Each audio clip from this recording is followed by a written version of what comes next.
way hockey's played, like they get hit and they just sit there and go like, what? He hit me? You can't do that. Instead of like what you're talking about, the kid that's competitive just gets up and starts playing again. Like he doesn't even think about it. Like, I want the puck back. I'm gonna go get it. And that's the guys everybody's looking for, right? Like the guy that gets up, gives a second effort without even like, what? He slashed me, he hit me, like, and they kind of give up on the play, right? It's just like, you can't do that to me. You know who I am? What's going on? Right? So. That was Derek Plante, and you are listening to the Up My Hockey podcast with Jason Podolin. Just watch me now.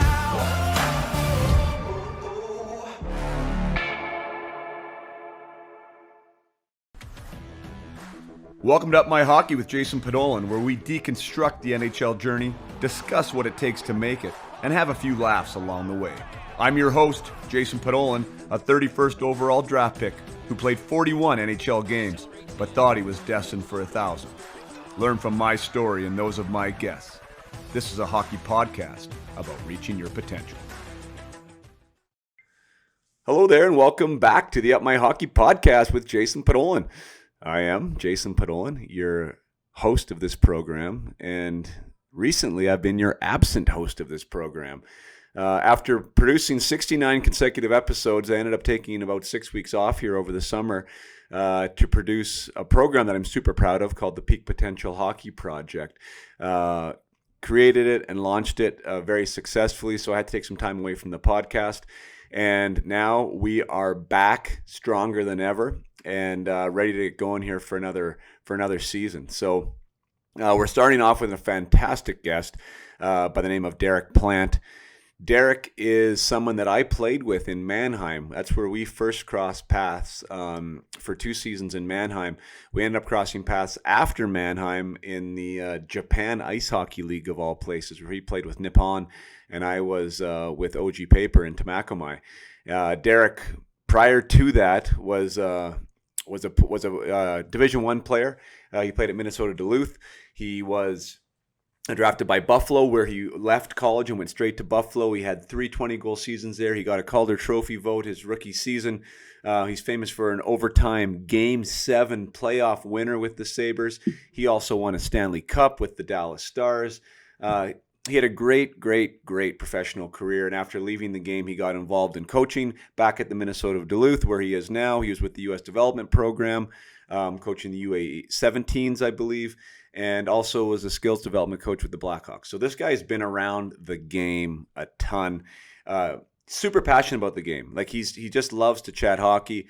I love playing with him. He always showed up at the rink with a smile on his face, even, as we find out in this interview, even when he was fighting the recovery of a back surgery, which I never knew about, which is so crazy now to have this conversation. But just a fantastic source of knowledge, not only from his own personal journey as an undersized player who developed late, whose a lot of eyes weren't on him early, to growing into this idea of becoming an NHL player and what that would mean, and then having a great NHL career.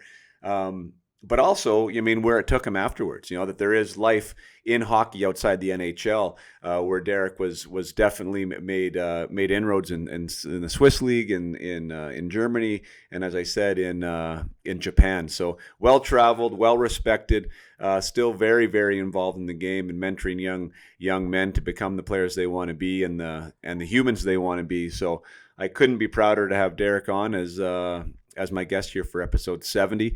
I already mentioned the Peak Potential Project. We talk about that a little bit in this episode.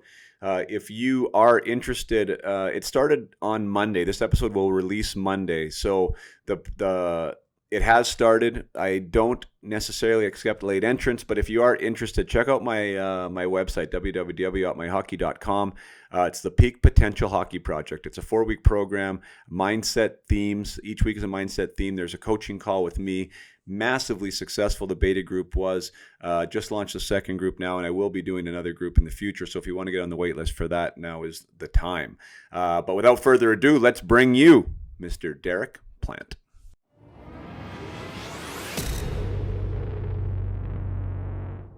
All right, well, here we are. I am back. Planter, I took a little bit of a hiatus here, so this is episode 70, but it's the first time since I started where I've actually taken some time off. So we took kind of July off in June, And it's awesome to get back in the hat. So if I'm rusty, I have to apologize. If I'm not my smooth, eloquent self, it's just because of the rust. But welcome to the program, old teammate, good friend, Mr. Derek Plante. Thanks for being here, man. Awesome. Yeah, this is great to reconnect and in a fun way and talking some hockey. I always love to do that. So this is great. Yeah, sweet. We were just talking a little bit off camera about the connection, and I think that's super relevant. So like Derek and I first met in Mannheim. Derek had played a year in the Swiss A League, and then came to the Mannheim. It was my second season, and a fellow teammate there, Ryan Healy. Sorry, Eric Healy. Yeah, Eric Healy. Ryan's his son. You and Eric were just at a tournament with their sons, who were babies at the time in Mannheim, and now they're playing for Team USA together. So.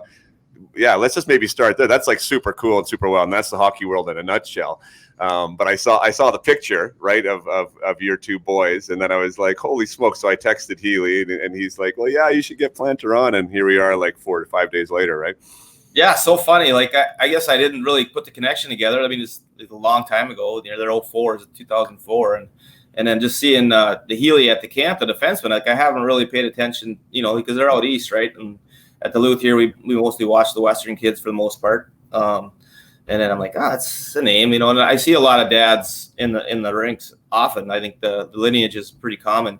But then I went out in the lobby, and there's Eric sitting out there. So it was a good connection. Both kids made the team. They went over to the Hlinka tournament, played together. So just a real cool thing. We made took a couple pictures after together. Now, what is it, 16, 17 years later? Pretty neat. Yeah, that is super cool.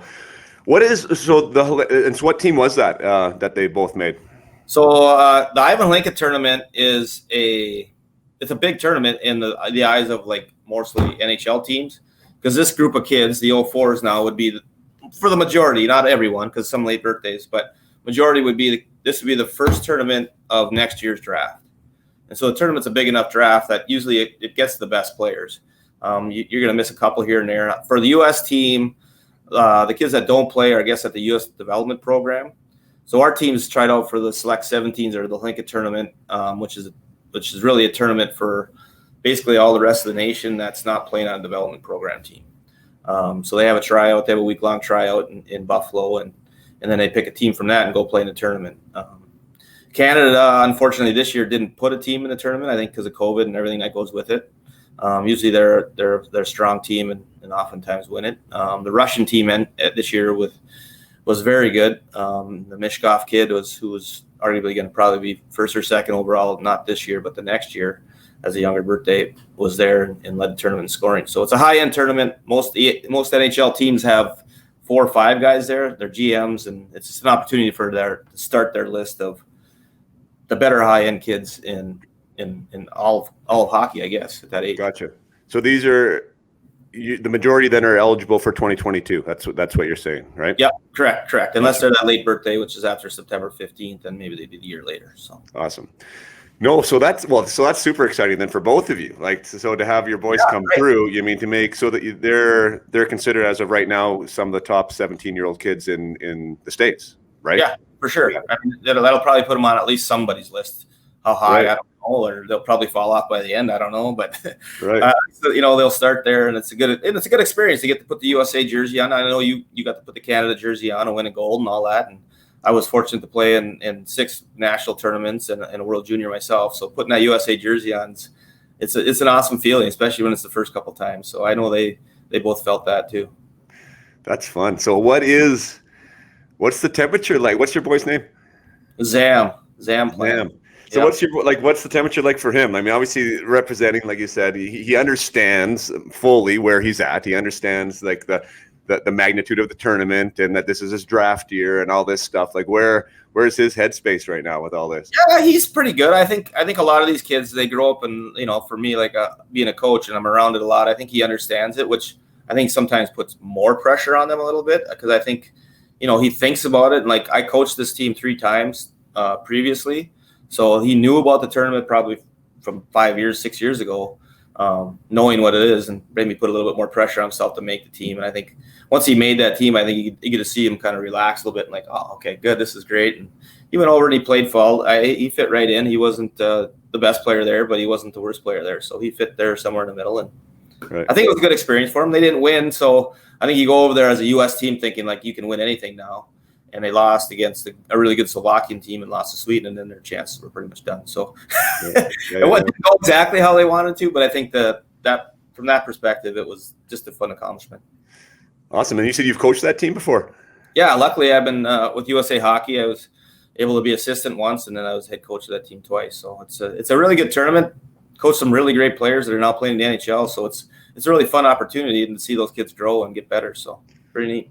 Awesome. Yeah, no, that's cool. And what a great, I mean, I remember my draft year. I'm sure you remember yours. You know, I think it, well, I don't think I remember I mine like yours. I mean, you're kind of a highfalutin guy, so pretty good deal. I think I don't want to get off topic, but for my draft, it was actually in Minnesota, and that's when they mostly always had it in Montreal. For whatever reason, they had it in Minnesota that year. And, you know, my dad was actually a scout with the North Stars at the time. And for me, I didn't even go to the draft. Like, nobody even told me it was important. And at that time, I was like 5'6", 150 pounds. So I didn't really think I was going to get drafted. So I was out mowing the grass while the draft was going on. Came in from mowing the grass, and my sisters go, "Yeah, you got drafted." And I couldn't even remember who it was that drafted me. Or I couldn't figure out who it was. They're like, "Yeah, they're blue and gold."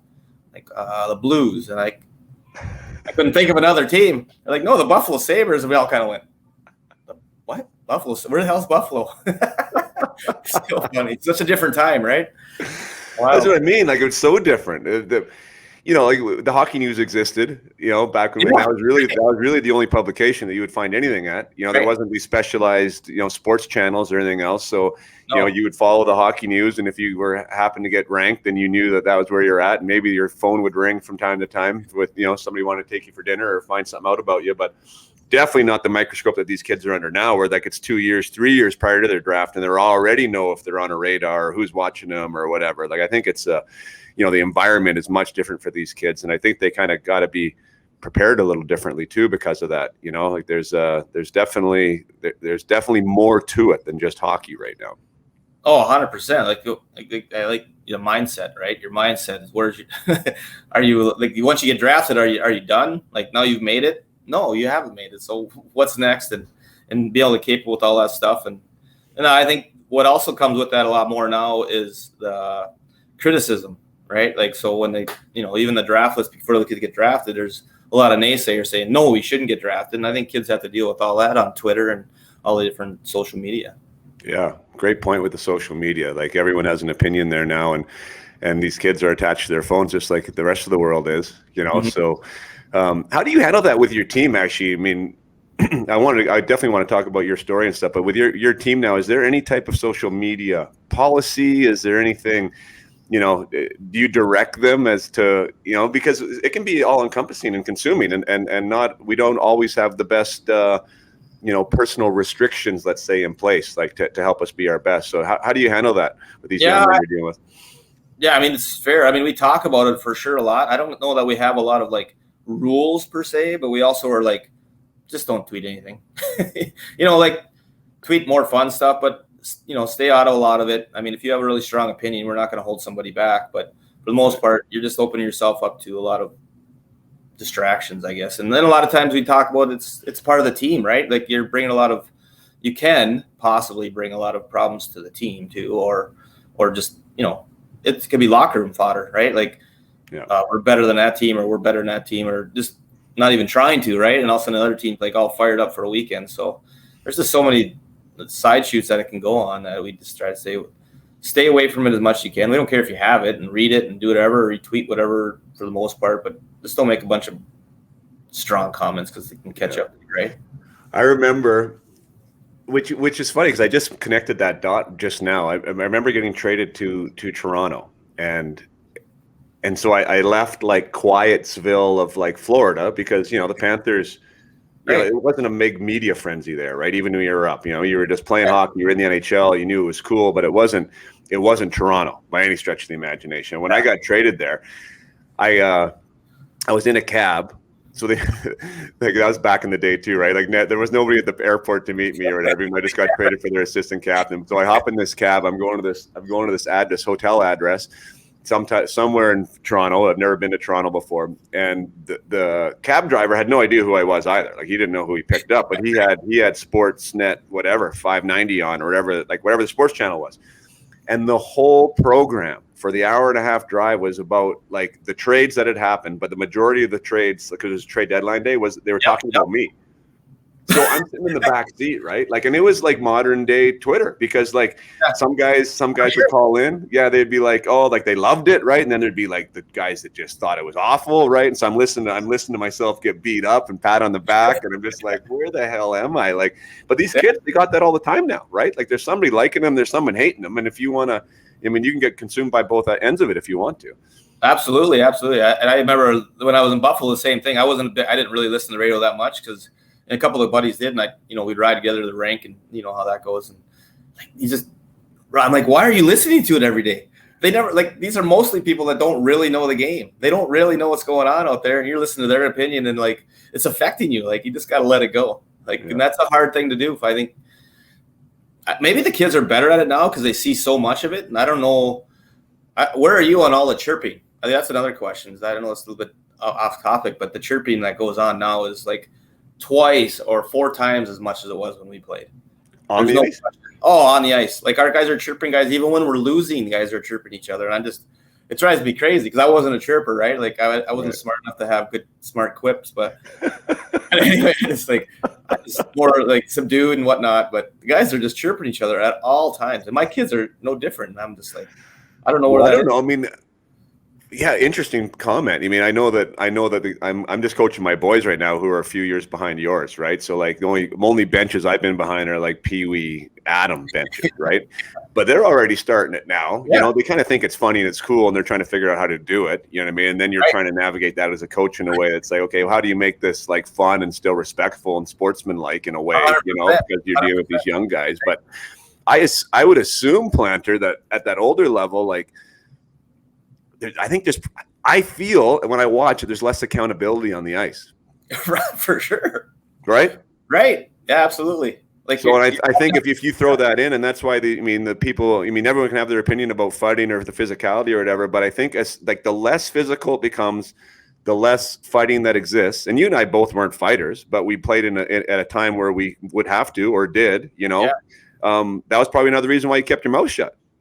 Yeah, right. Like, you say the wrong thing to the right guy, all of a sudden you have a broken nose. Right? That's real. Like, it's bleeding. No, it's broken. Yeah, for sure. Yeah, I know. So I think that these guys don't. I mean, there's not much of that anymore. You know, and it's like a media frenzy when it is. You know what I mean? Like when someone like Tom Wilson all of a sudden ragdolls Panarin, who jumped on his back 5 seconds earlier, right? You mean that wouldn't even, in my opinion, that wouldn't even have been discussed back when we played. I'm not saying that's right or wrong, but like, you know, you wouldn't have jumped on Tom Wilson's back in 1995. No, right. Because you would have been like, he's going to kick the crap out of me, right? So you just wouldn't have done it.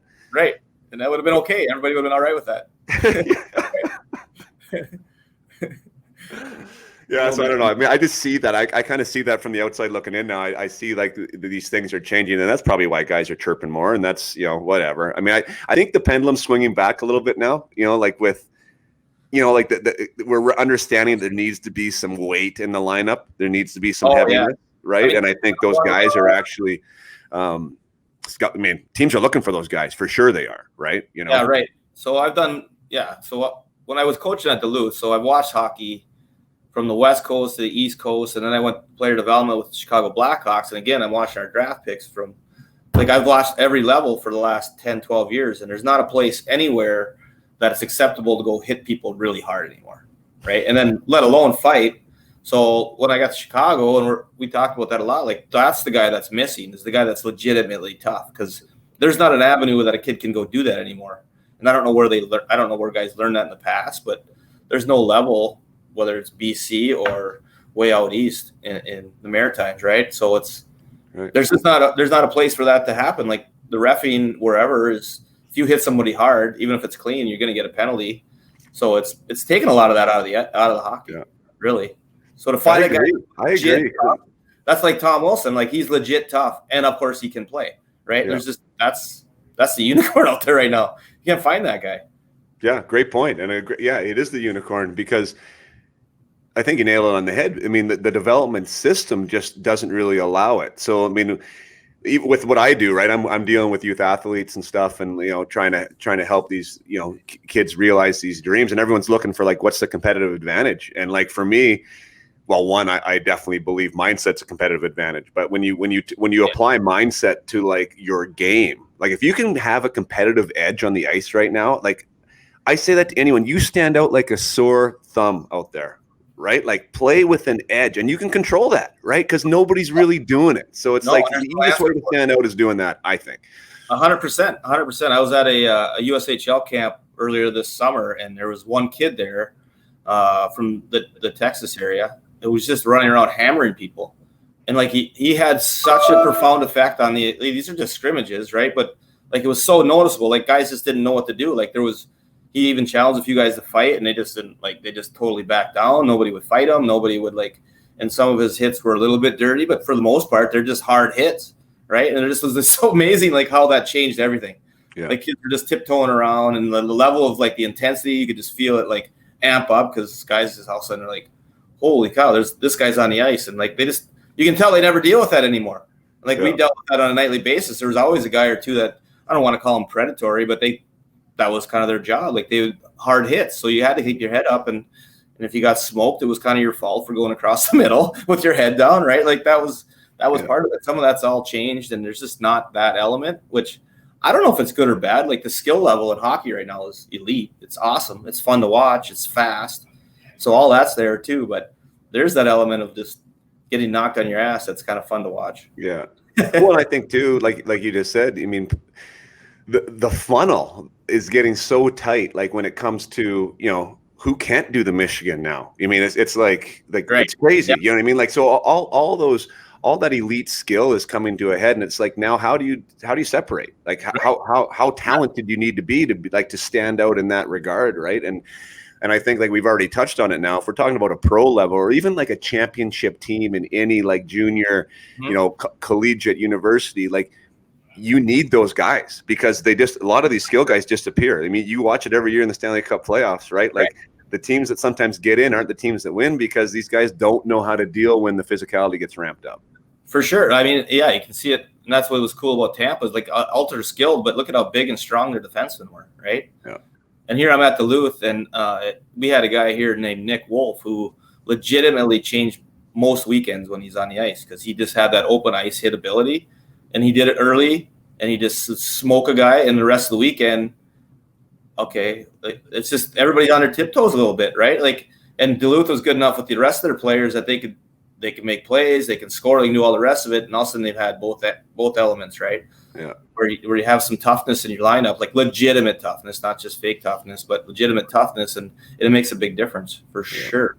Yeah, I mean, I talk with the younger players too because that's the thing. I mean, telling someone, at least in my opinion, from a coaching standpoint, not everyone is going to be, of course, the body checker, the hitter, or the real physical guy, right? But when I even say competitive edge planter, I don't know if you agree, but like that second effort, that second level of like persistence and just annoyance that I'm not going away. Like you're not going to take this puck and get it easily. Like I think that like even that level of competitive edge, like I see, that's noticeable too, in my opinion. Oh, 100% for sure. It's the big thing. And I think that a lot of kids now, because of the way hockey's played, like they get hit and they just sit there and go like, what? He hit me? You can't do that. Instead of like what you're talking about, the kid that's competitive just gets up and starts playing again. Like he doesn't even think about it. Like, I want the puck back. I'm going to go get it. And that's the guys everybody's looking for, right? Like the guy that gets up, gives a second effort without even like, what? He slashed me, he hit me. Like, and they kind of give up on the play, right? It's just like, you can't do that to me. You know who I am? What's going on? You can't do that, right? So those are the guys we're looking for. Oh, that's great. Yeah, no. And I think whatever. The game figures itself out. I think the game has done a good job. The only thing I'm a little bit worried about, honestly, is just at the junior levels, how they're really they're making it really harder and harder to be physical.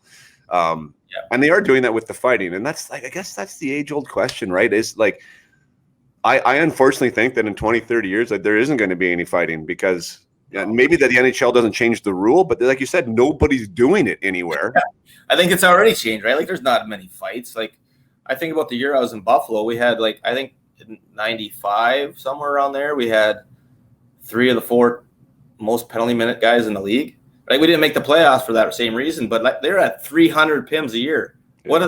What's the leading guy this year at? Maybe 100? Right. That's changed a lot. I mean, Brad May was there when you were there, right? Yeah, Brad May. Yeah, he was. Yeah. He was a guest. Pat, I don't know if you saw his name on there. Great guy, obviously. I mean, I assume you like him. It's tough to find a person that doesn't like Brad May. Right. But there was a guy who was a good player, right? First rounder. Like found his. I mean, he said himself, like he just loved to fight. He's one of the few guys I interviewed that just absolutely loved it. Like he said, I loved it. I mean, I didn't love getting beat up because I loved that aspect of the game. Well, and he said that's the only thing he misses about playing is that he doesn't get to fight anymore. Oh, well, it's true though. It's the only place you can get your angst out. Even you can just two-hand a guy and just it's okay, right? Yeah. Even for a guy like me, I can go whack a guy and go, at least I got that out, right? Whatever. But yeah, Brad May, he's good. He was tough. Like his shoulder ended up popping out quite a bit after maybe his 5th or 6th year, so he didn't really fight much after that. But before that, like he one-punched some guys, and it was like, just like unbelievable how strong and tough he was. And he could play hockey, so. Yeah, he'd be the Tom Wilson of today probably.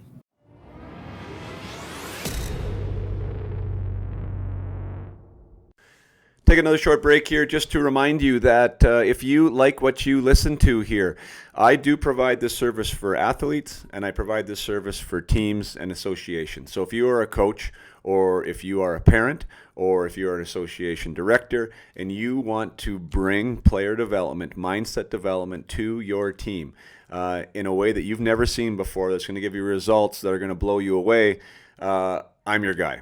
I would love to come out and chat. I would love to see how we'd be a good fit. And I'd love to support anyone with dreams and aspirations and who wants to get great at their craft. So you can find me on Up My Hockey. That's where a lot of my services are listed. You can also find me on social media. As you know, you can DM me there, talk with me there on Messenger or Instagram is where I'm most active. But by all means, do not be shy. This is progressive. This is real. This is happening, and it's making a massive difference for a lot of players. So please get on board. Hit me up. The season is coming, and I would love to work with you. Now back to the episode with Derek. Yeah, for sure. Yeah, because you could play. And that's the thing. I mean, that the old school goon obviously is there's no room for them anymore. I mean, assuming the old school goon couldn't play. But, I mean, those guys that can skate and hit and still play the game, boy, that's they're worth their weight in gold. Getting back to you, Planter. I was looking you up, and I have to ask because you're 89 draft, but you didn't start playing at Minnesota till 89-90. So you got drafted as a non-university player. Where were you the year you got drafted? Well, I think that's a little bit how it goes in Minnesota. I got drafted out of high school. So 89 draft was the year I graduated, and then the next year I was playing here in Duluth. So I think it bodes that way, right? A lot of times, most everybody back then played your high school hockey, and then you would go either. Most guys would go to college if they're, at that level, or else they go play junior hockey after high school. Where now a lot of kids will go and play junior hockey, maybe their junior and senior year, and then maybe they get drafted and then they go to college, kind of thing. Gotcha. So you weren't an anomaly? Like there was other guys getting drafted out of high school at that time? Oh yeah, for sure. Like I was an 8th rounder, so I think that year Doug Zamolik went like 5th or 4th or 5th overall, and Trent Klatt played. Those are all guys I graduated with the same year. Or Minnesota guys that got drafted in the first couple rounds. So cool. At that time, did you have I don't know, like was your sights was that your goal? Was your goal to wear an NHL jersey? Were you shooting for that, or were you more shooting for university?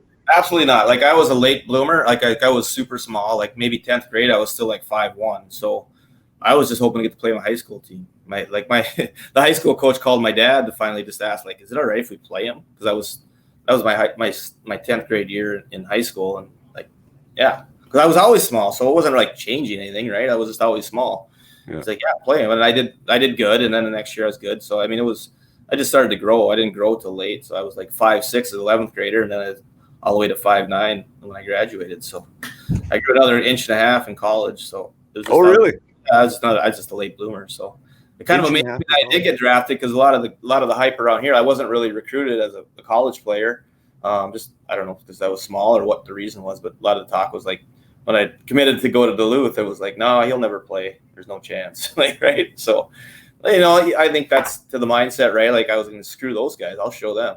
All that stuff helps, right? Sometimes getting getting squashed once in a while or told no once in a while is a good thing. Right. Well, yeah, great point. One, because what's the difference between you using that as fuel and somebody else just going away and getting their feelings hurt?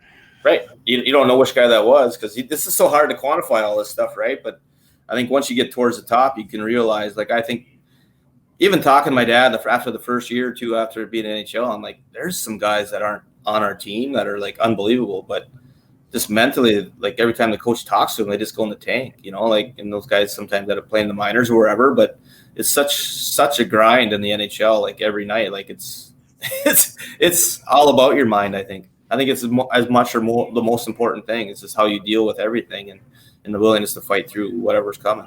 Right.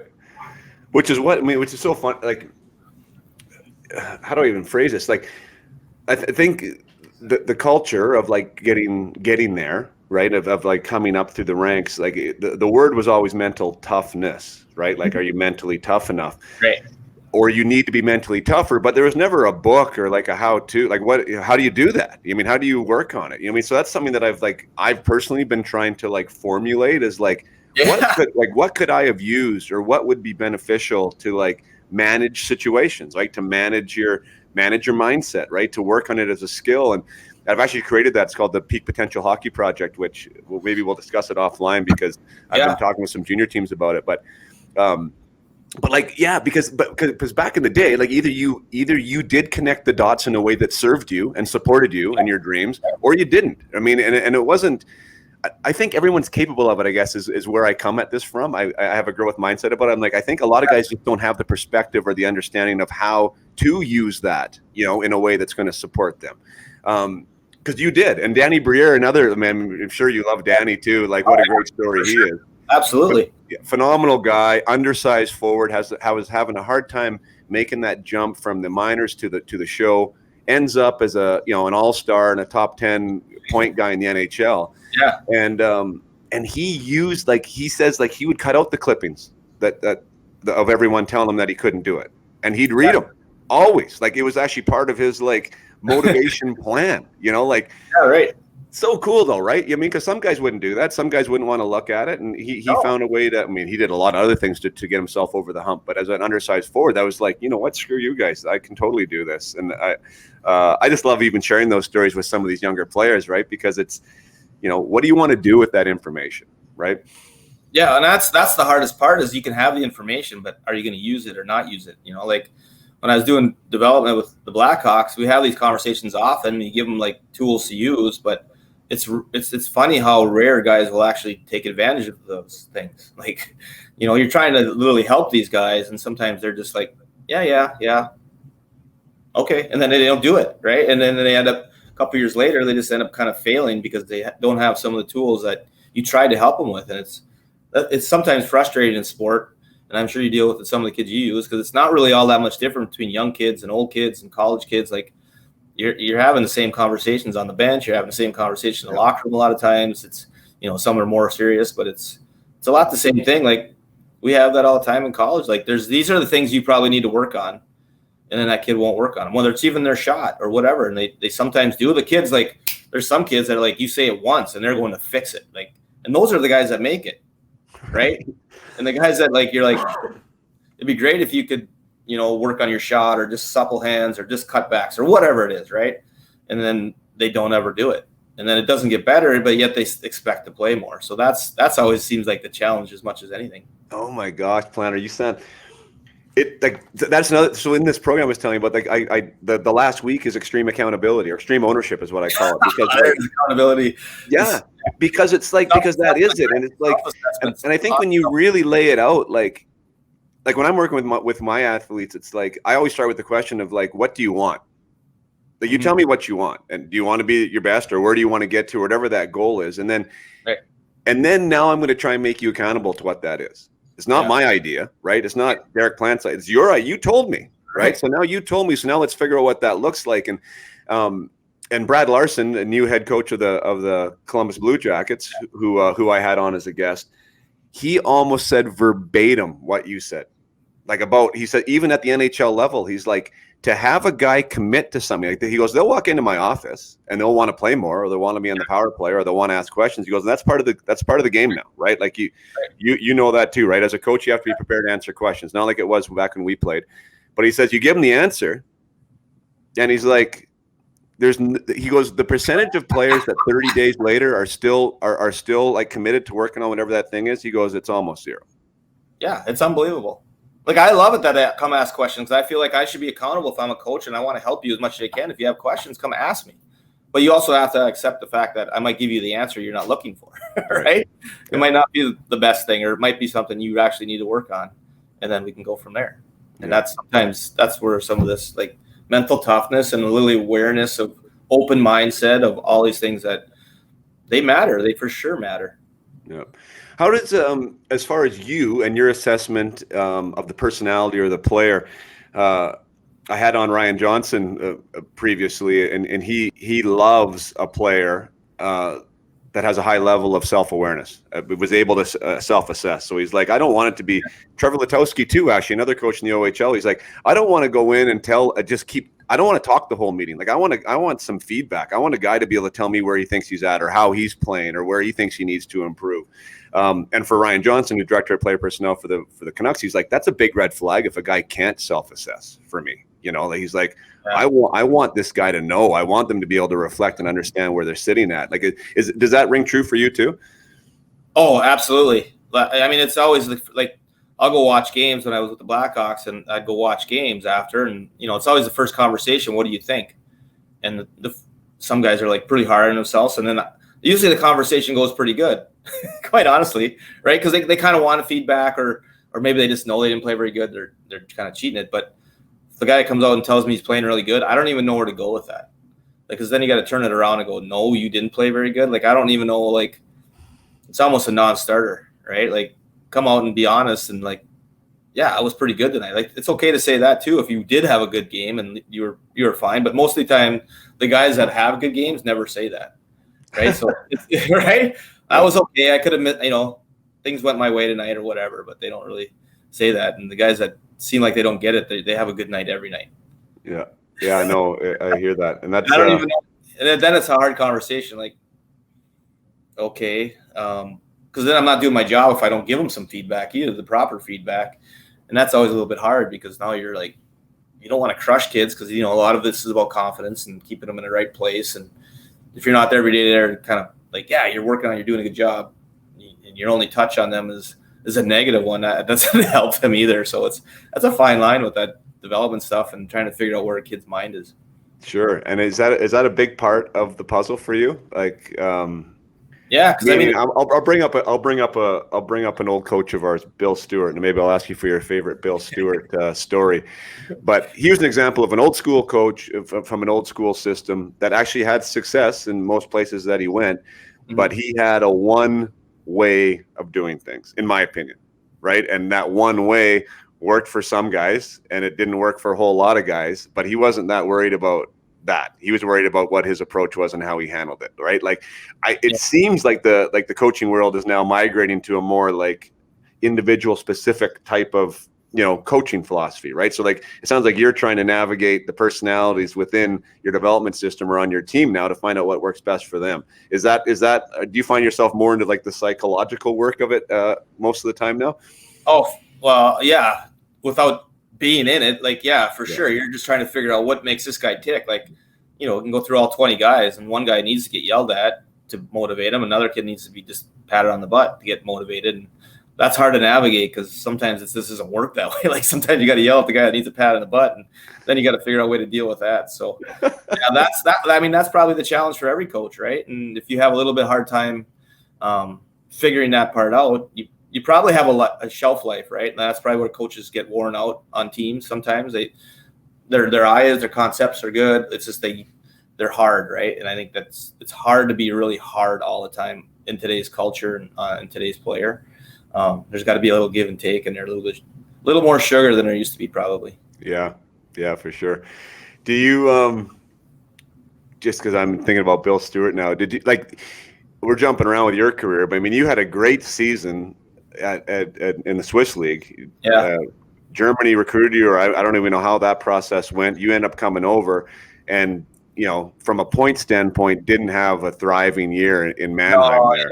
Yeah, that was a challenge for me. I mean, on the backside of it, I don't know if I told most people, but like I went to Switzerland. I had a really bad back for like 5-6 years, and then in Switzerland, I'm like, I either got to get it fixed or I'm done playing, because I had no disc left in my thing, and it was just like it was seizing up and all kinds of issues. So I ended up having a back fusion that year before, right? Which I don't know if anybody's had a back fusion and played again, right? Right. So like, but I mean, that was in like June, or well, maybe it was May, April, somewhere around that, maybe April. And then so when they called me from Mannheim, they said, well, we want to offer you a 2-year contract. And I'm like, I literally told them on the phone, like, I haven't skated once, and this is like the middle of July. I'm like, I haven't even skated because I haven't been allowed to skate, on the phone. And said, I don't care as long as you can get ready. So like I had literally only skated for maybe a week before I showed up at training camp. I could barely stop and start, right? So I had a tough start there, but I wasn't going to sit there and complain and say like, this is why I'm doing shitty. Like I wasn't doing good, but I knew why I wasn't doing good. Right. Like this too shall pass, and everything will work itself out. And it really didn't work itself out, because I think Bill was only there for a month and a half, and then he got fired. And then the new coach came in, and I don't know that I really had. They're like, well, you don't have any points. Why would we play you more? And I just never really got off that merry-go-round. And the next year was a new coach, and so that was a bit frustrating, because I think I would have been a lot better there if I would have obviously come there fully healthy and had a better first opinion. Yeah, that's nuts. So you had that good year. You had that good year with a bad back, but not a fused back. And then so after that year in Switzerland, you got your back fused, and you hadn't skated again since the surgery when you came to us. Basically, right? I literally left Duluth without being able to stop and start like going full speed. That's insane. I didn't know that. I didn't know that. I could hide it good enough. I could skate well enough that I could hide it well enough, but it was hard. Like then to make contact, I was like, first time I hit somebody, I'm like, oh boy, I hope this holds up. Yeah. So what disc was it? What'd you get fused? L5 S1 down at the bottom. Oh wow, hey. Right. So I mean, I had it when I was in the NHL too. I mean, there's 4 years where like if I bent over to take a face off, had to hold my breath just because I couldn't bend over in that position. So it was worth getting done. Like it's been way better since, but that was a little bit frustrating that year because I just I wasn't going to not take the opportunity, because I wasn't like I was lying to anybody. I was fully upfront and told them what had happened. And maybe they knew what that meant. Maybe they didn't even know what that meant. I don't know. But yeah, that's crazy. That's good. Wow. So, see the stuff you learn? Yeah, right. Having a chat. But then you ended up and then the funny thing was, just for the listeners, so, well, not funny, but like, so we played together. Yeah. I end up retiring, or I think I retire. We that one year we went to the final, and I was like, my shoulder was messed and injuries, and I had the concussion and everything else. And I'm like, okay, that's enough. I'm going to go to university. I thought I had this university in my head that this is where I need to go. So I go there after the first semester, like when you're not looking for work, because when everyone's looking for you, it's like so funny, right? At least that's the way it seemed.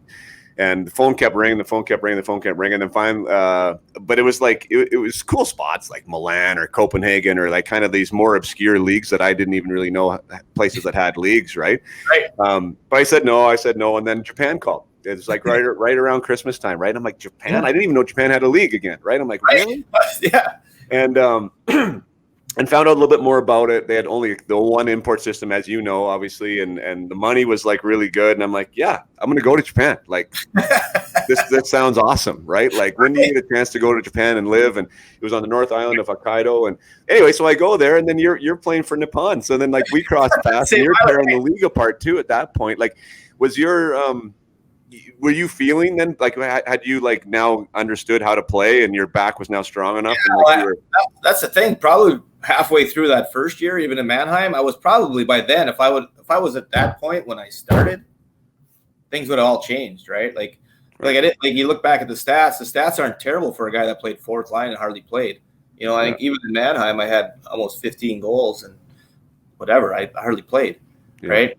So yeah, it was refreshing to go over there. And the same thing that you said, like, I'm like, at that point I knew I was just about done. So why wouldn't I go over to Japan? And they have like a college schedule, 36 games, a lot of breaks. good money, and it was awesome. It was a fun experience, and yeah, and it was fun because by that time that was 2 years after my surgery. I played 2 seasons, and my back was feeling great, and I was feeling healthy. It was this fun hockey I've had in a long time. So right. Yeah. What were your takeaways from your time there? Like, I mean, because it is obscure. I mean, to even have a chat about like Japanese hockey on this podcast for a lot of people would probably be interesting. Like I don't know where, I don't even remember where your city was, but like, I was on the North Island of Hokkaido. Yeah, so we're on the other end of the island. Okay. So yeah, we're a 2-hour flight from Tokyo, and that was nice too. We flew everywhere because we were on the island, except for when we play you guys. We'd take a bus across the island, or not a bus, a train. We'd take the train across the island, but. What I was a little bit lucky because they put a little bit of money in the team, and we had like 4 or 5 guys that were North American guys that weren't considered imports because they'd already been there for like 10 years, and they all knew the language, so it was really easy for us. And I just had the greatest time because they're all about my age, and like like this is kind of funny. They had like 2 kind of bars there. One where I guess you sit with a geisha girl and you sit there for an hour and you have some drinks with her and try to talk to her, but she can't talk English. So you just sit there and talk to whoever you're with, your buddy or whatever. Or you can go to the karaoke bars, which are like, they're everywhere, right? And when you go to a karaoke bar there, speaking English, and we start singing, like we're rock stars. I just remember that being so much fun. Like we had a lot of time doing that. And when we weren't playing hockey, we'd go to some of those bars and sing karaoke. I'm like the worst singer ever, but there people be like, more, we want more. I'm like, yeah, finally somebody appreciates me. Oh, that's awesome. Yeah, man, like there was zero English, like where I was, like zero. Like it was really isolated. It was like very, very traditional Japanese culture. And what were the names of those? Like, what did they call those bars you're talking about with the geisha girl? Or it wasn't really a geisha girl. I don't know, because again, like everything's in Japan. So when they said it to me, it's just like, what? What did you just say? Yeah, they had some name because the boys would always say, "You go into the whatever," right? Like, and I can't remember what the name of that was, but yeah, that was. Like, how about that? Like, super traditional, right? Like, as far as like male, female, even dynamic there. Like, it was like that to me was like, holy smokes.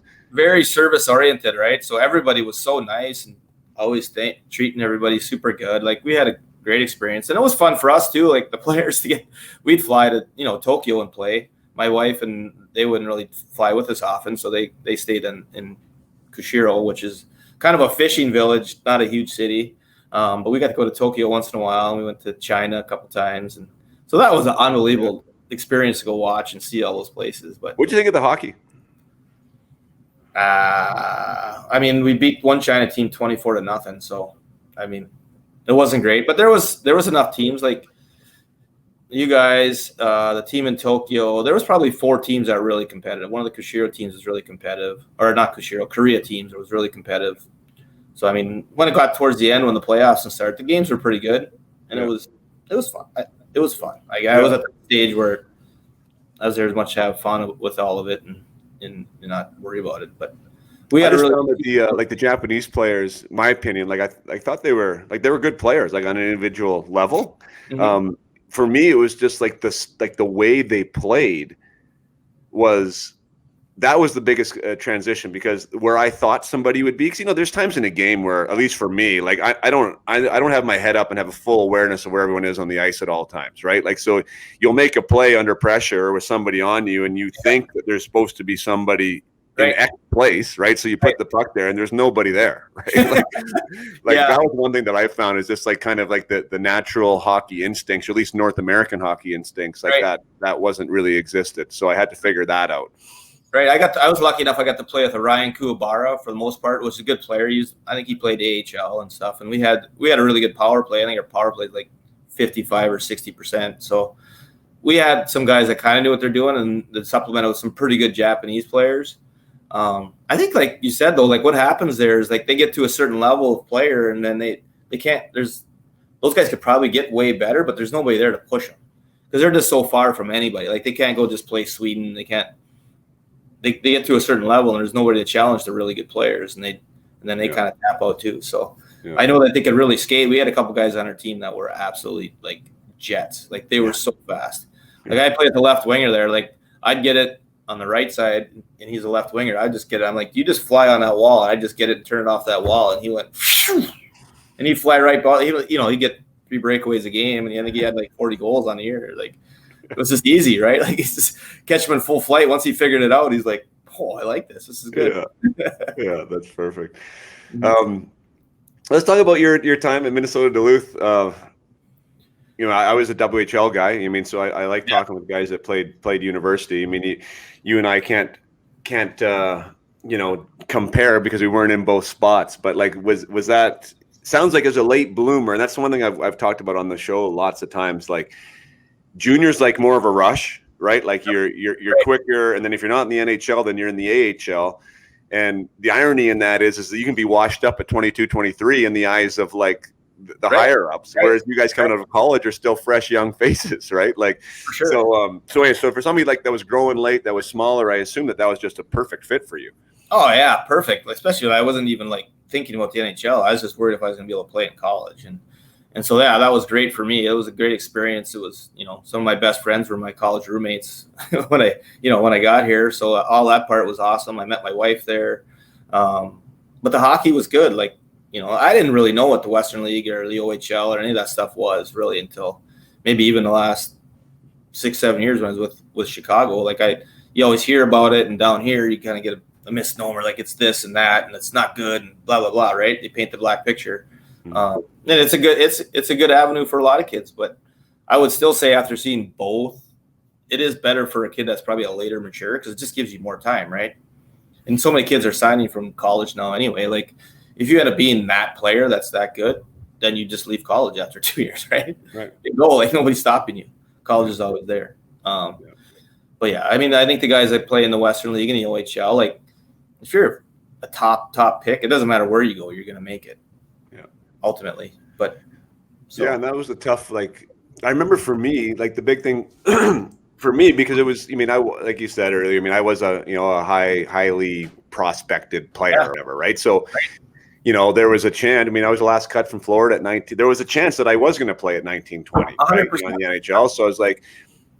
I was good in school, so like that option was there, and I played with Korea and Penticton, so like that I was in that tier 2 route, right? Like which was scouted, and so there was the opportunity there. But the issue for me was my draft year was going to be in the BCJHL, which at the time wasn't that advantageous to getting picked high, right? And I'm like, I don't want to be my draft year, which would have been my 3rd year then of that league too, right? Which you're getting a little long in the tooth there, and anyway, so it's kind of those factors like. Made me be like, well, no, I'm gonna go junior and whatever. I mean, had the time of my life, and everything kind of works out. I don't know for sure. I don't know if I'd say I would do it again differently, but I would like to try it. That'd be for sure. Like I think it'd be interesting to be able to do both. Right. But yeah, I mean, I remember I had Jason Blake on just a little while ago, and that's a perfect example. Like I had been traded twice, right, already in the American League. I'd led the American League in goals. Was kind of washed up in some people's eyes. I was younger than Jason Blake, and yet he came to LA as a free agent, right? And like ended up like he was like the shiny new penny, right? And it was like, what's going on? It's a weird concept. I see that often. Like, what is going on? Because I seen that when I was with Chicago. You all of a sudden you're signing a guy that's older than the guy you have that played well with you for the year before, but because you have an experience with that guy and you don't feel like he's getting where you want him to go, you kind of like give up on him. Yeah. Even though if that other guy was in that same shoot, maybe you would have given up on him too. It's a weird concept, that's for sure. Yeah. That's a good point. That's really interesting. I guess the other part too that I kind of take a step back because I mean it's easier for me to college because I'm in college and I think it is a great route. But like colleges aren't going anywhere. How many other kids that don't get a scholarship and still go to college and go places, right? Yeah. So it's not like it's the end of the world if you play in the Western League and it doesn't work out. Like you can still go to college. You can still go to college. I mean, it's nice that you could get it paid for. And now I think they're doing a lot better job with their packages and actually paying out on them too. So I don't know. Everybody's got a different path. I can't say one's way better than the other. Right. It kind of depends for everybody. Well, the WHL guys now, they have that, like the Canadian system's getting a heck of a lot better because that the WHL, OHL packages are now allowing that, right? Guys are paying out on that. So instead of having to sign, I think the biggest thing is that change is that you sign an NHL deal previously, like in my generation, like that, your whole thing was null and void, right? But now you actually have to sign like a CHL, AHL contract doesn't do anything for you, right? Like I think they still have some parameters on it, but I think they give you like a year or like year and a half to kind of like if you play past a year and a half, I'm not sure. Like you'd have to, the word is understood as it's a year and a half of playing, and then you kind of have to make a decision if you're going to use the package or not, right? Are you familiar with Derek Ryan and his story? Not really. No. Yeah, so he was one of the few, and there's going to be more now. But like he played in Spokane after I was there. Was a good player, never got drafted. Obviously, didn't have any U.S. eligibility, right? And went to, I think it was U of A in the university Canadian university system. Ended up getting a job in like an obscure kind of Austrian league. And anyways, then worked his way like out of that to like Swiss league and then to the NHL. He's been in NHL like at 30, I think. Well, I don't know. I get his age wrong now, but his path is just absolutely nuts. Like it was awesome to follow sort of his progression and hear him talk about it. And like I said, everyone has an individual path. There's no one way to get to the NHL. That's for sure. That is interesting because that is a path that's way more prevalent than ever. I mean, nobody would even look at those teams as far as NHL teams now, but now there's such a vacuum of needing to have young players, free agent players that, like you said, like some of those kids are going to play there, and it's not the worst thing in the world. They're getting signed out of those leagues, which is really probably pretty cool in the big picture. What as far as you being with the U.S. development system, I know that there's been a lot of discussion between Hockey Canada and USA, and really with a lot of fingers pointing at the USA system as being a superior developmental system, like how you guys have it set up there. What I know you can't probably compare it to Canada because you're not in the Canadian system, but what do you think that you guys are doing well there that's working? I think at the bottom line of all this is pure numbers, right? Like I think the more people you have playing, the better chance you have of getting good players, and we have more people playing in untraditional areas than ever before. So you're just getting more athletes playing hockey. And I think that's ultimately what I see in Canada happening, just because we do recruit there quite a bit and I watch quite a bit up there, is there's a lot more of the private school stuff and I don't know how that helps because I know some younger kids because I have 06s. So I've known some of the kids up there that have played all the way from Pee-wees through and see where their path, where some people can afford to go to the academies and some can't afford to go to the academies, even though they're equally good players. Like, how does that affect Canada? I'm curious how that's going to affect Canada going forward. I think that, again, like if you have less players playing and only the good players playing, maybe you're going to miss out on a whole half a dozen out of each grade group that were making it in the past. Right. I don't know factually how that's turning out, but that would be my trend that I see happening in Canada a lot, is there's becoming a lot more of that academy stuff where everybody's got to go to the academy here in BC and the academy in Alberta. And that narrows it down a lot earlier. And now maybe you're not getting some players that play as long. I don't know. Yeah, well, I mean, there's definitely an argument there. Like, I think Hockey Canada, obviously, just my opinion, I don't think they've done a very good job of being able to compete with those. Like those things came into existence because Hockey Canada wasn't serving a purpose, right, or wasn't serving what people thought they needed, right? So now they're behind the eight ball and they're trying to catch up. And I think for the competitive players, there needs to be a different avenue, right? I wouldn't lay it out here what I think my thoughts are on that, but but there is, like, you're losing players out of the Hockey Canada system to private systems. I do have a dog in the fight though. Like, with the USA development program, I guess one of the things that is a draw for Canadian families is more ice time, really, more dedicated, like sports specific, like training, right? So they're on the ice almost every day, sometimes for up to 2.5 hours. They'll have their workout that's included with their school system. This starts in like Pee-wee, like for us, like U13, right? People are sending their stuff there. Sometimes even in Bantam for sure. And I think that's too early. Personally, I think there's a lot of time to make it a job, and I'm not saying kids get burnt out or anything. I just don't think it's good for the mind or the body. I don't think at that young of an age. Like, when does U.S. development, like if you're an elite player, like when does it start to get serious, and what does that look like for a player that is in the system? So like the U.S. development program is really based on it's basically one team of like 22, 23 kids. So the most recent team that tried out is the 05s. So it's all kind of works up to that at some point to be, I guess, when they're 16 or 17 would be their first year there. And usually it's a 2-year program, and most kids are like then junior and senior in high school. That makes sense. Grade 11 and 12. Again, there's some late birthdays that end up being younger, but it's usually 1 or 2 guys on the team. Before that, I think it's everybody's kind of path on their own to kind of figure out what's going on and where they should play. We have a different dynamic here in Minnesota than anybody else, where we have association hockey, then turns into high school hockey, which is all really helpful in keeping a lot of players playing. Mm-hmm. And our high school has a lot of tradition, so that a lot of kids will still stay and play in high school hockey, where in a lot of other states, that's kind of been gone by the wayside. Because, again, I think a lot of it becomes – a lot of people are in a hurry. Everybody's in a hurry, right? And it's no different than going to the academies in Canada, or we got to go play AAA hockey in the States, where you're narrowing that group of kids a lot earlier when you don't really need to. And I don't know that anybody's really getting anywhere any faster, because still time only goes so fast. And kid might be the best player at 13 or 14, but he's not always the best player at 16 and 17. And there's other kids that pop into that group. But that's why it's important to keep more kids playing. I don't think it changes a ton. The best players end up being kind of the best players, it seems like. But there's a whole bunch of other players that filter into that group. Yeah. And not playing in good areas, that doesn't help them. I love Josh Norris's story. I had him on, Calder finalist this year, Ottawa Senators player. Yeah. And his, you probably know that name even from Germany, right? We played in Germany. We played against his dad. Yeah. Kind of tear us up a little bit over there. Exactly, yeah. And so his dad coached him growing up. I mean, he played his a lot of his junior hockey, or youth hockey, I should say, in Germany, because that's where his dad was playing, right? And then they came back to the States, and his dad was coaching him there. And there was a decision. I think it was his bantam year, second year bantam year, which is starting to get now serious, right? Mm-hmm. Like where he could have left and played AAA somewhere, but he decided to stay and play AA, like with his dad, like which. And look at him now. You know what I mean? Like there's such a rush to play at that, like the best level. And for some, I mean, I just don't know if that's always the best, especially if you're not going to be the best at the best level. Like when you're a youth player, right? You want to have the puck in your stick.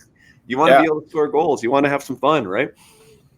Yeah, for sure. I mean, I try to say that as much as you can. It's not the easiest thing to do, is to try to find yourself where you're right in the middle, right? Where you're getting pushed all the time, but you're having a moderate amount of success. Yeah. I think that's where you want to be. That's the sweet spot. And so you don't want to be at the bottom end of a team, and you probably don't. I mean, it's okay to be at the top end for a little while, but you have to get pushed at some point too, right? Yeah. So there is some merit to moving up, like we call it, or going to a better level when it's appropriate. But so the USA development, so there's some type of an ID process, I guess, nationally to identify like how we end up, or how you end up at this top 20 players at this 16-year-old age group. Yeah. Right? So like the development program team, they have like John Van Briesbeck kind of overlooks all that, and they have a couple scouts that go out and just kind of evaluate that age level for the whole country, and then they'll have a tryout. They have a 40-man camp for the development program team, and they'll bring those kids there, and then whatever kids don't make it go to this. They have it's called the selects, and then all those are kind of fed through each state. Each state has through their whole state will have a tryout, kind of a funneling process that's really almost probably too long, but it's almost a 2-month process where they start in their local areas, go to a more central location, then more central location, then they'll pick.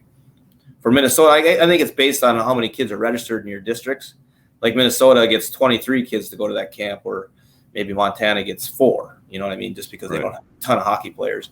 I could be wrong on that number, but good example, right? So that's how that, and the evaluation process isn't perfect either, because it's like any coach or any other team that you see. Like, I like one player, you like another player. I don't know if either player is really better than the other. It's just what I like and what you like, right? And it comes down to it. I mean, the really easy ones are the best players. Those are easy, but it gets a little hard. So those kids make it out to that camp, and then they usually pick a team from that camp out in New York or Buffalo is where they have that camp. Is that funded as a parent then? Like, how does, if you get selected, what is it? Yeah, well, like if you get to make the team, the Hlinka team, that's all funded. Once you, I think we paid for Zam to get to Newark. No, we didn't. The USA Hockey did all that, but the funding to get to the tryout, that's all funded on the families, and that whole process in there. And each one of those processes is probably 4 processes, all a couple $300. So it's not a cheap process to get to Buffalo, I guess. But then if they actually make that 20-man team, because there's a team for the 5 nations, it's the year before. It's the same process. And then that team's over in Switzerland now.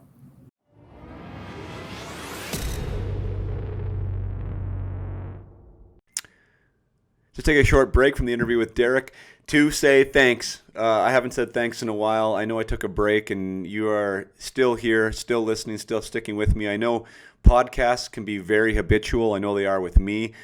So once I get into a listening habit, I choose a show and I stick with it for a while. And if that show goes dark like mine did for 6 weeks, it's tough maybe to get back in the habit.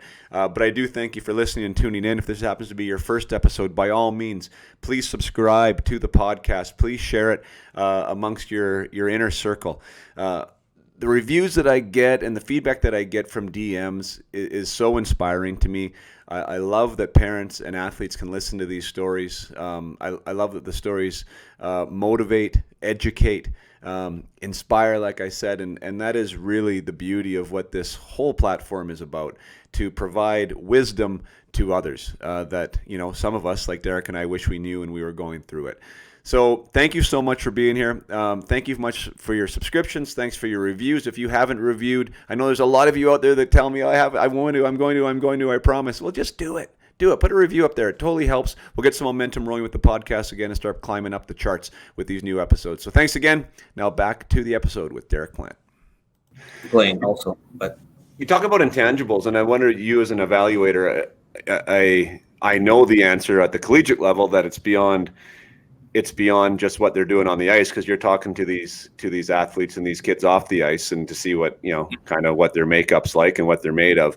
Are there intangibles that you look at even at the more youth level? Because I that's one thing I talk to players about, is like what you just said. I mean, what somebody sees is something that somebody else doesn't see, right? Yeah. But there are intangibles on the ice that are going to make you be favorable in almost everybody's eyes, that people aren't doing. But so there's on-ice intangibles. I'm talking about an off-ice intangibles. How much do you get into the off-ice intangibles at whatever level?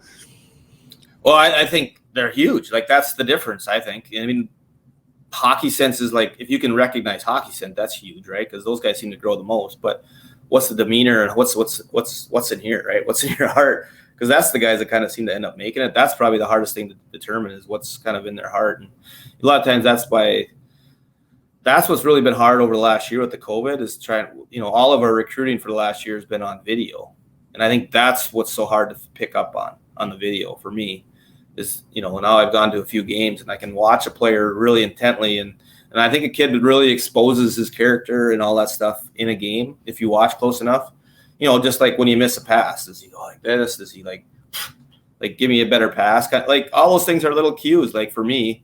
Or does he just put his head down and go get the puck, right? Like, that's the kid I'd be looking for.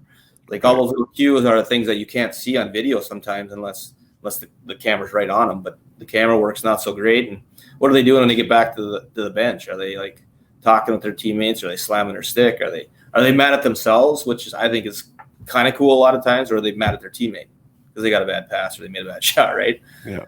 Like, I think all those little intangibles, like, you can tell by just watching. And then once you get to a certain point, then it's obviously you want to meet them and talk to their coach and all the other stuff that goes with it, because you can make it a long way with a lot of character, right?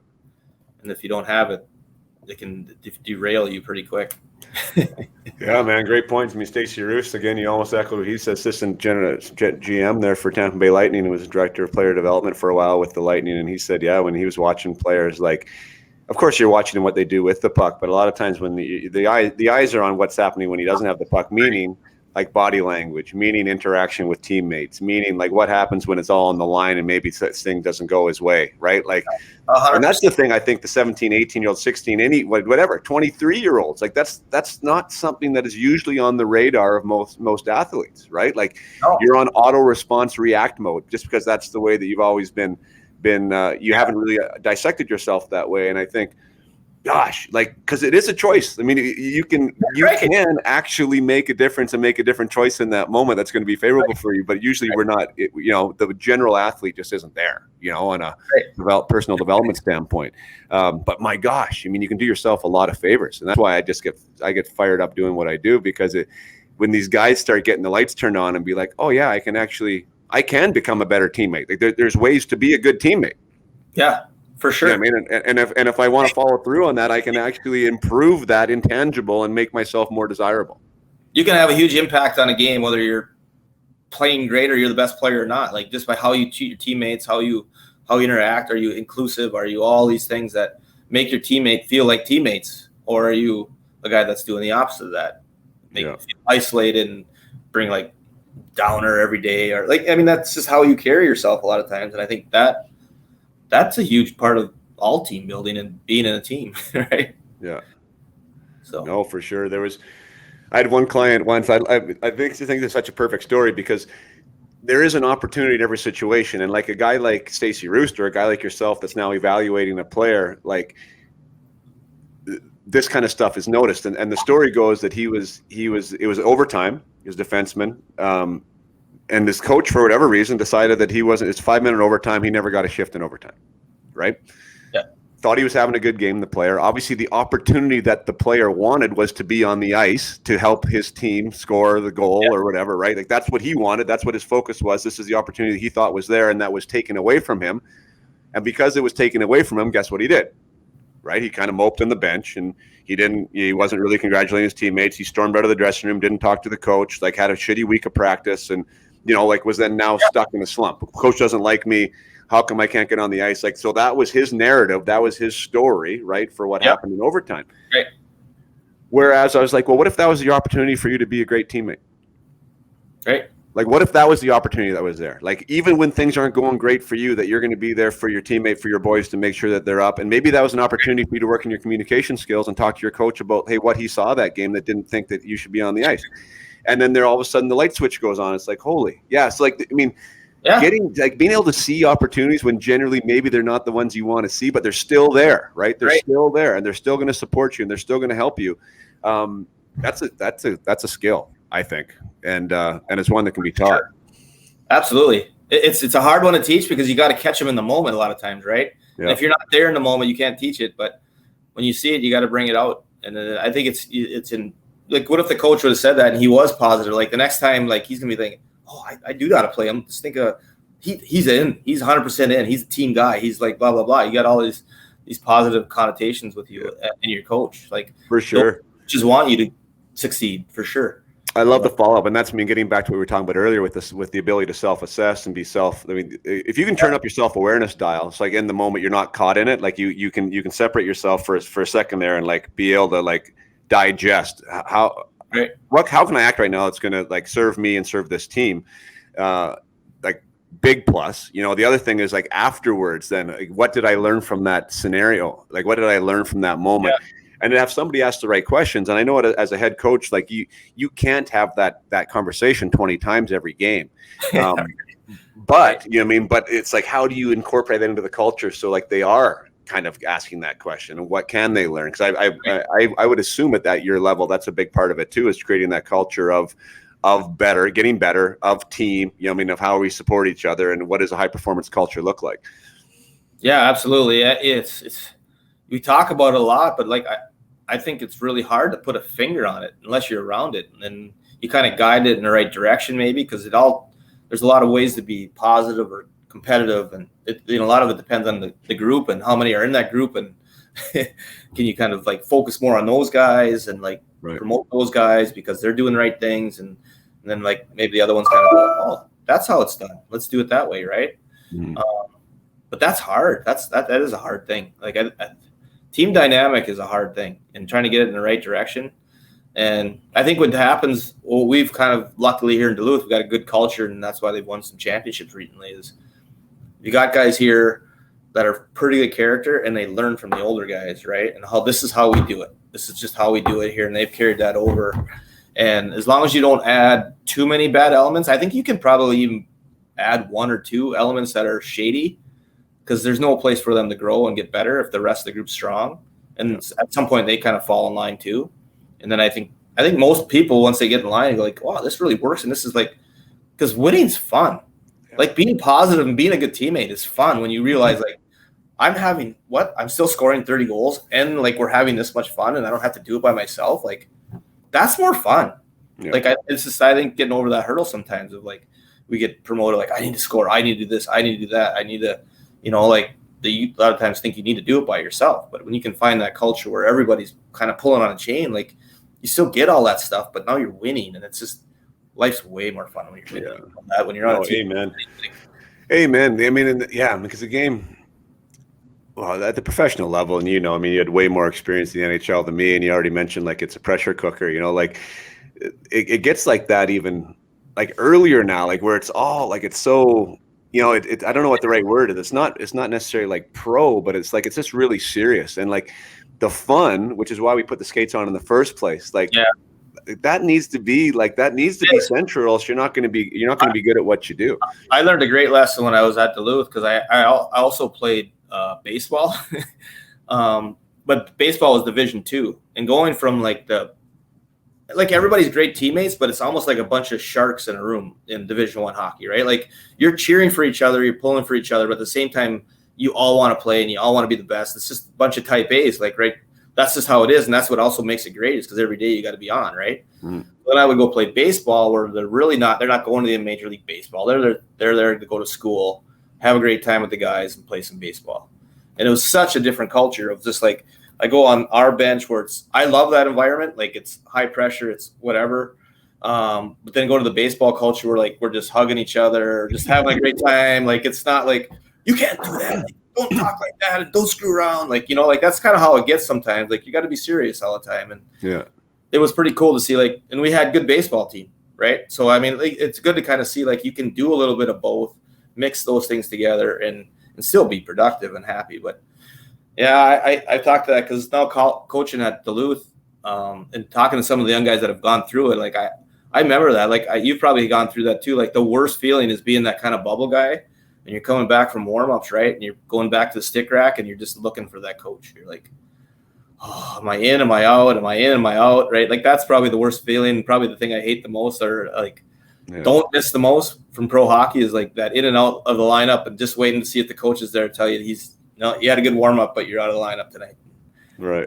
That's a pins and needles thing. And I think I don't know if I ever got 100% comfortable playing the NHL, which is maybe why you play good all the time or play at your best for the most part. Cause I think every day, like unless you're the all-star, you're just not 100% comfortable that you're going to be playing every day. It's just, right.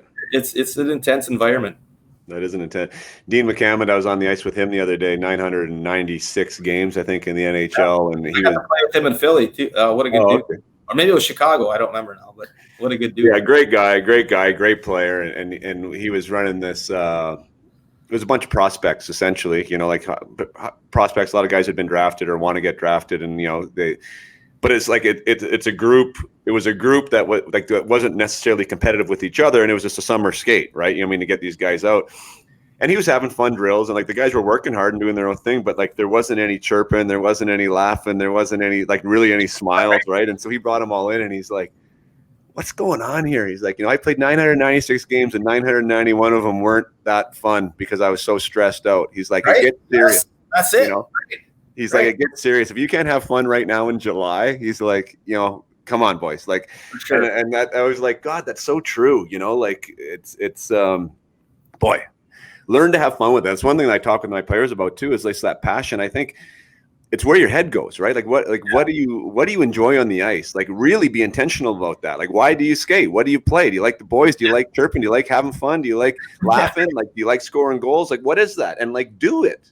Do it and enjoy it and be grateful for it that you're being there, and then it becomes less serious. But that's a lot of fun. Like, I tried to bring like I've always been a rink rat. Like my favorite part of every day is even practice, just getting on the ice and just skating around and feeling the air, and it's so great. So I try to bring as much good energy as I can, but it's genuine for me. I love getting on the ice, and it's fun for me to get on the ice. Like I love getting on the ice today, whether it's the young guys or old guys, and I feel bad for guys that like feel like they're just like, I got to go out and skate. Like that's a long go if you're going to play the game that way, right? How about you getting out of like, we're getting close on time here. I won't keep you forever. We haven't talked very much about your career, which was an awesome one. But like right out of Minnesota Duluth, straight into the NHL, like boom, you make it that first year. Just like I think that's a pretty cool space to talk about. You mean you were, which I will preface for the listeners here, 92 points your senior year. Hobie Baker finalist, a guy that nobody's ever heard of, Hall of Famer Paul Kariya wins it. So I mean, maybe first time ever a freshman wins it. Kariya had 100 points. I think you had 92. So obviously you had a great season. But even at that point, like, did you think that you were going to be in the NHL in 4 months or 5 months? Like, is that where your headspace was at that point, or No. how did you go in that camp? I don't think I even talked to Buffalo through that whole process. And I'll tell you the story. It's kind of interesting because at that time it was a '94 Olympics. Like, they had a '92 Olympics and they are switching it, so they had another '94 Olympics. And I had done a lot of USA stuff, and I think I was slotted to go to the Olympic team. I actually made the Olympic team. We were on tour already in like August maybe. We were over in Finland, and I had to get my knee scoped. It locked up, like, the cartilage flipped over or whatever.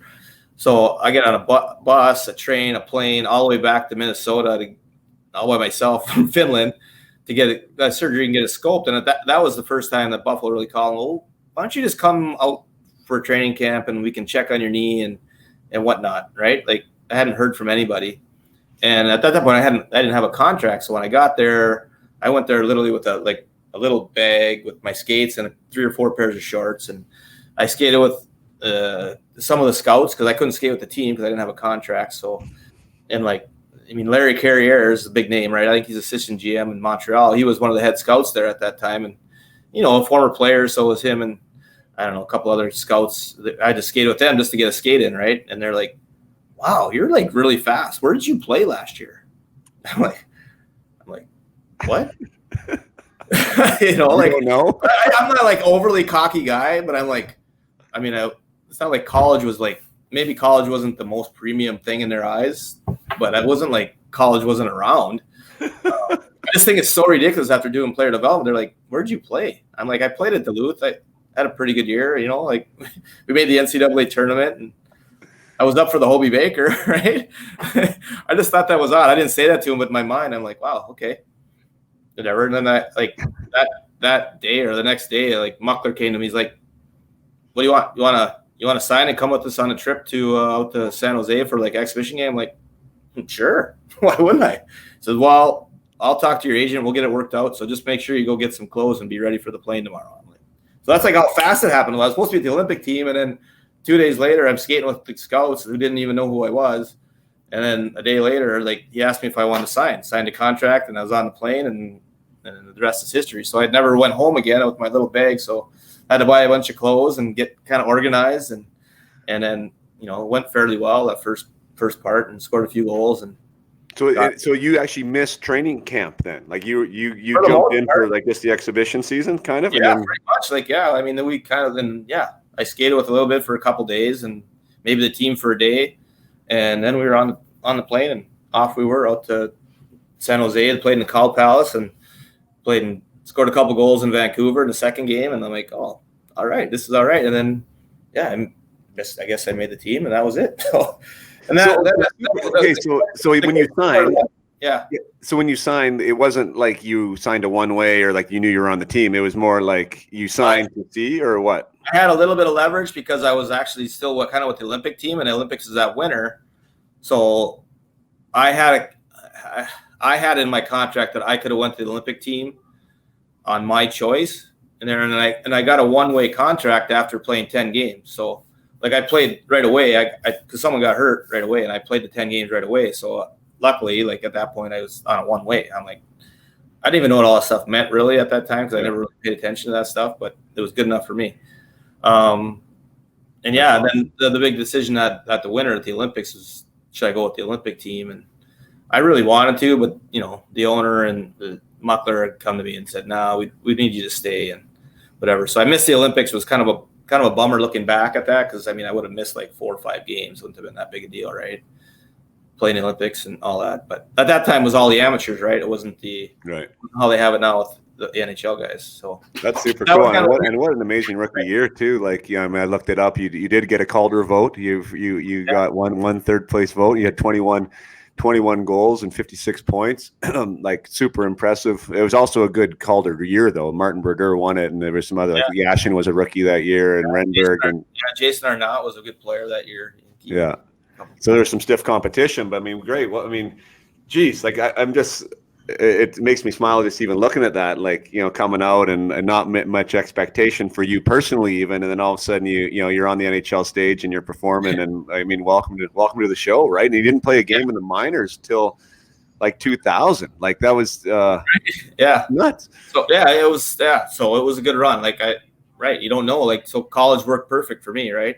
I was ready to go when I got there, and again, I think like everybody, I was willing to work every day. So I mean, it was never really my problem. I was always willing to work, and I guess I was in the right place at the right time. Like, timing's everything too, right? So I mean, like LaFontaine was there, and then he got hurt. I mean, he wasn't terribly hurt, but he got hurt a little bit during the season, so that got me some more games. And then, it's like anybody, you get the opportunity. What do you do with it? And luckily, I scored enough. I got to play. I think I played with Brad May that year and Donald Audette. We were all kind of the same age, young guys, and it was a good older group of guys there that treated me well. So it was great. I mean, it's what's your best memory from your time? I'll let you go. I know you got to get to practice here, but like, I mean, I know you got the cup in Dallas, like, which obviously would have to be a highlight. I mean, you played you didn't play in the final, but you definitely were a contributor getting them there and got the name in the cup, and the great years in Buffalo. Like, what would be if you were to say this was my favorite memory or my greatest accomplishment, or however you'd want to frame that from your time? Yeah, I mean, for sure. I think the Stanley Cup, just that whole process, I can't tell you how much you learn, and just a playoff run like that. Like, I learned so many of the attributes of going through a team with so many leaders and people giving and taking, and just so much. That was an unbelievable experience. I think the other experience was, I scored a Game 7 goal in overtime against Ottawa, and I think as much as that, the goal was awesome, but I think part of it was that team, because at some point we kind of, like, nowadays you would say it was a rebuild, right? Because we had Howard, Chuck LaFontaine, we had all these big names, but at that point we got rid of those guys, had moved on, and we had really a young group of guys that kind of grew together, and like that was kind of that year. Like, we moved into the new building. I had a pretty good year.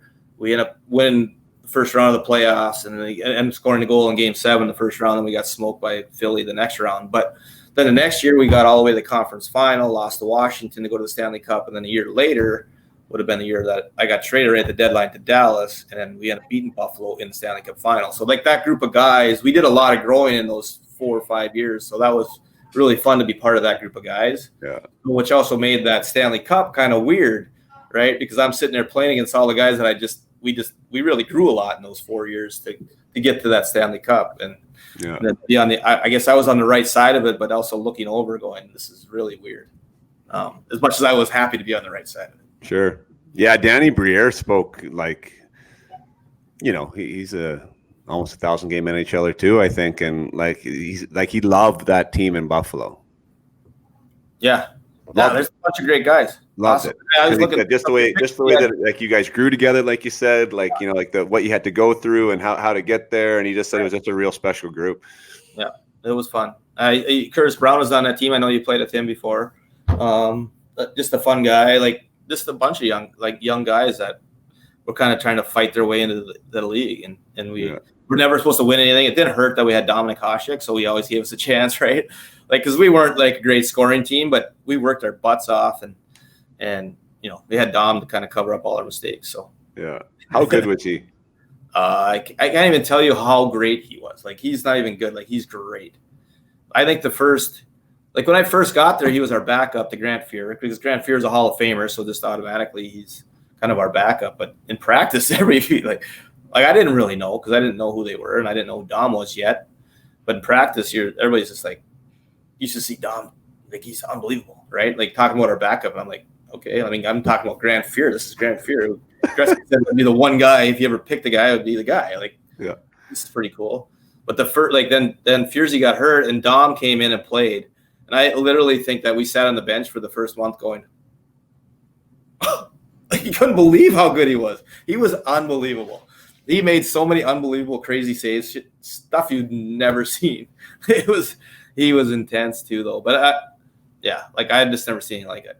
I don't think he for sure. I can't imagine anybody be better than him to this day. Yeah, I mean, I had an opportunity to play with him in Detroit. That was like my last NHL stint, and I was like, just like from a personality standpoint, I mean, I was a washed up 30-year-old trying to make a team. You know what I mean? And like, and he talked to me like, I was Chris Chelios or something. Like he started the conversation. He talked to me for 45 minutes. Like he just seemed like he was an interesting human. But to look at him, like I wouldn't pick him out as being an athlete at all. No. Right? He looked like the local librarian.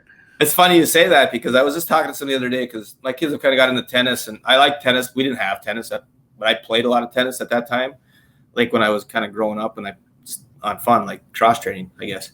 But I like Dom, you look at him and you're like, not much to him, right? I'm like, Dom's good goalie. And I heard he wanted to play tennis. I'm like, I'll take you on. Like I'm thinking, oh, this is gonna be great. I'm gonna finally get the one up on him. This is gonna be awesome, right? So we get to the tennis court and we're playing and like I literally don't think I got 1 point on him. He was unbelievable. I thought he was Ivan Lendl. He had me running all over the court, and he's actually chirping me, "Come on, Derek! Come on, Derek! Get the ball! Get it back!" Like he just had me running all over, and I wasn't like a bad tennis player. I was pretty good. Like I could be a pretty good player, but obviously I couldn't be Dom. He was unbelievable. He was unbelievable. So he was not just a goalie. He was actually an athlete. Right. Yeah, but like you say, but not by looking like he came. He's very unassuming, right, in the way he looked. Absolutely. How was he? Like, what did he practice like? This is the last thing I'll go because like I talk a lot about standards, and maybe this might not even be a good segue to Dom because maybe he wasn't a hard practice player. But like, it's interesting when you see greatness. A lot of times we assume that it's like they're just better. You know, like their natural skill set is just better, and that's why they're better. But like, it's amazing how often it correlates with just like an above average standard of whatever it is, work ethic, commitment, passion. You know what I mean? Like whatever those things are, that it's like, you know, it's elevated. And that elevation has allowed them to be one of the best in the world. Was Dom like that? Oh my gosh. He was beyond that. His intensity level was through the roof. Again, like this is one of the first times that I was there that first year and maybe right after he was playing, but I'm sitting in practice and I think I'm just sitting there and I think he got scored on like 3 times. You know, I'm just sitting in line and all of a sudden I look over and he's throwing the net off. He blows the net off and he comes over the bench and he's wham, and he's hammering all the water bottles. And I'm like, what happened? Like, I think he got scored on like 3 times in a row. Like that was it. That wasn't like somebody ran him or someone hit him in the head. Like it was nothing. Like he got scored on 3 times in a row and he just lost his mind. Like his competitiveness was like unbelievable. So my only claim to fame on Dom would be like, you know, like right before, like in the morning skate, right? Usually the home team skates and then the other team comes on right after. As well, I was playing a little game with him, like a scoring game, and I had his number that day. I don't know why. I just got lucky. But like he would not, I kept scoring on him like best out of 3 pucks, right? So we must have went for like 25 minutes. But like the other team's sitting on the bench watching, like, and I'm like, this is the greatest ever. Someone's actually seen me score on Dom because that's not that easy to do, right? Like I would get the first goal for whatever reason because I kept changing it up and I got it in his mind. I think. But he wouldn't let me leave until he beat me, and then finally he won. But it was one of the greatest days of my life. Is beating him in a scoring game when the other team's sitting there watching on the bench. It was awesome.